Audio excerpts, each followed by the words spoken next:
नमस्कार। फिर एक बार आप सभी लोगों का मैं डॉक्टर सूरज लुकापुर गोगटे उपाधि पूर्व वाणिज्य महाविद्यालय टिळकवाड़ी बेलगावी की ओर से ऑनलाइन कक्षा में फिर एक बार आपका स्वागत करता हूं। तो छात्रों, जैसे कि हमने एकांकी भाग में पहले एकांकी के दीर्घोत्तरी प्रश्नों की चर्चा आरंभ की थी, तो इस कक्षा में हम उसी संदर्भ को आगे बढ़ाते हुए दीर्घोत्तरी प्रश्न 5 अंकों के लिए जो पूछे जाते हैं, उसी सिलसिले में अगले प्रश्नों की ओर हम आगे बढ़ते हैं। जैसे कि हमने पिछली कक्षा में चर्चा की थी, कुल पुनरावृत्त परीक्षा की दृष्टि से महत्वपूर्ण 10 प्रश्न हमने चुने थे। उसमें से 3 प्रश्नोत्तरों पर हमने चर्चा की थी। आज की कक्षा में हम चौथे, 5वें, 6ठे और 7वें कुल 4 प्रश्नोत्तरों की चर्चा हम लोग करेंगे। तो चौथा प्रश्न आपके लिए होगा जो किताब में 6ठे प्रश्न के रूप में प्रस्तुत है। बेला की मानसिक दशा का वर्णन कीजिए। 5वां जो प्रश्न है जो किताब में 7वें प्रश्न के रूप में प्रस्तुत है, दादाजी ने परेश को किस प्रकार मनाया।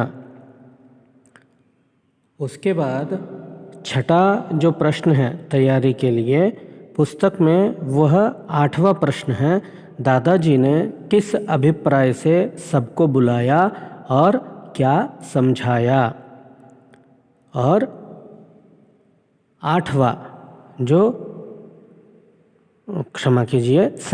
जो प्रश्न है वो किताब में 9वां प्रश्न है, दादाजी की क्या आकांक्षा थी। तो छात्रों, चलिए एक के बाद एक करके हम आज इन चारों प्रश्नों के उत्तर किस प्रकार होने चाहिए जिससे कि हम अधिक अंक प्राप्त कर सकें, उस पर जानकारी प्राप्त करते हैं। तो बेला की मानसिक दशा का वर्णन कीजिए। इसका उत्तर इस प्रकार होगा। बेला पढ़ी लिखी और आधुनिक थी। वह अपने ससुराल में स्वयं को ढाल नहीं पा रही थी। घर का कोई भी सदस्य उसे पसंद नहीं करता था। सब उसकी निंदा करते थे। सब परेश से भी उसकी शिकायत करती थी और बेला भी इन सभी घर के सदस्यों से दुखी रहा करती थी। वह कहती है परेश के सामने कि सब मेरा अपमान करते हैं, सब मेरी हंसी उड़ाते हैं, मेरा समय भी नष्ट करते हैं। मैं ऐसा महसूस करती हूँ कि जैसे मैं परायों में आ गई हूँ। अपना एक भी मुझे यहाँ दिखाई नहीं देता। इस प्रकार बेला मन ही मन घर के सदस्यों के प्रति दुर्भाव रखते हुए या फिर घृणा भाव रखते हुए उनके साथ व्यवहार किया करती थी, ये घर वालों का मानना है। दूसरी ओर वह आज़ादी पसंद है। वह आज़ाद विचारों की, आज़ादी से जीने की इच्छा रखने वाली एक आधुनिक शिक्षित स्त्री के रूप में यहाँ प्रस्तुत होती है। उसे अपने जीवन में, अपने कामों में दूसरों का हस्तक्षेप पसंद नहीं, दूसरों की आलोचना भी उसे पसंद नहीं।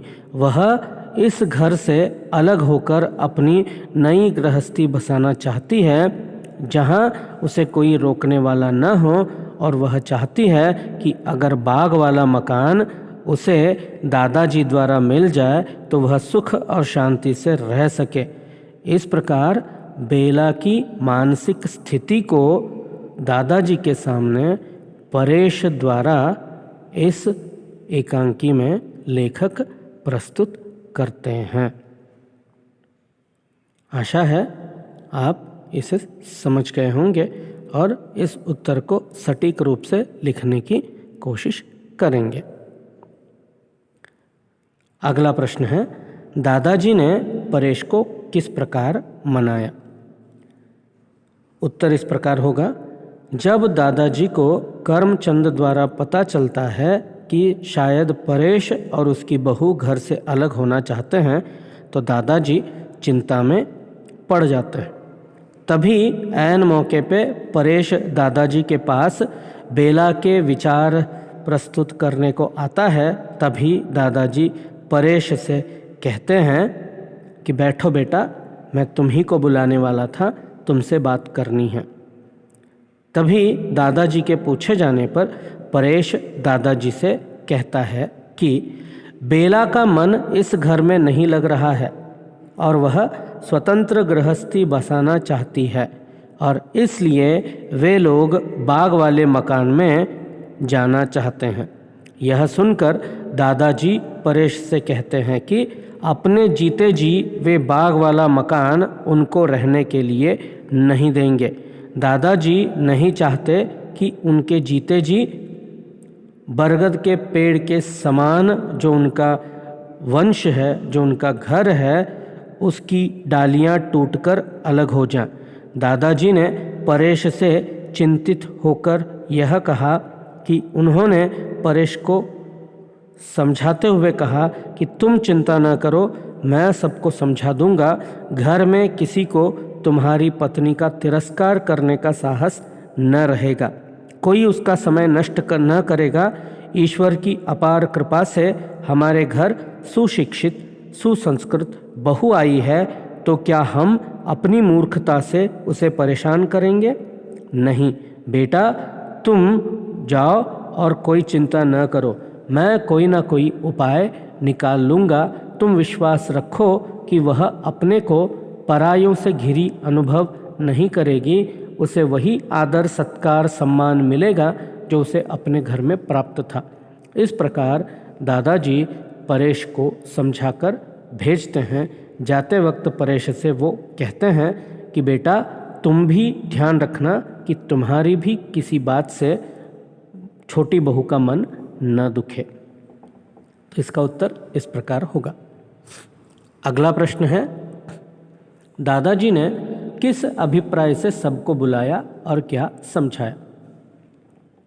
इसका उत्तर इस प्रकार होगा, जब परेश से दादाजी को बेला की मनस्थिति का तथा बेला के स्वतंत्र गृहस्थी बसाने का विचार जब पता चलते हैं, तब दादाजी से परेश घर छोड़ने की बात कहता है तो दादाजी उसे समझा बुझाकर भेज देते हैं।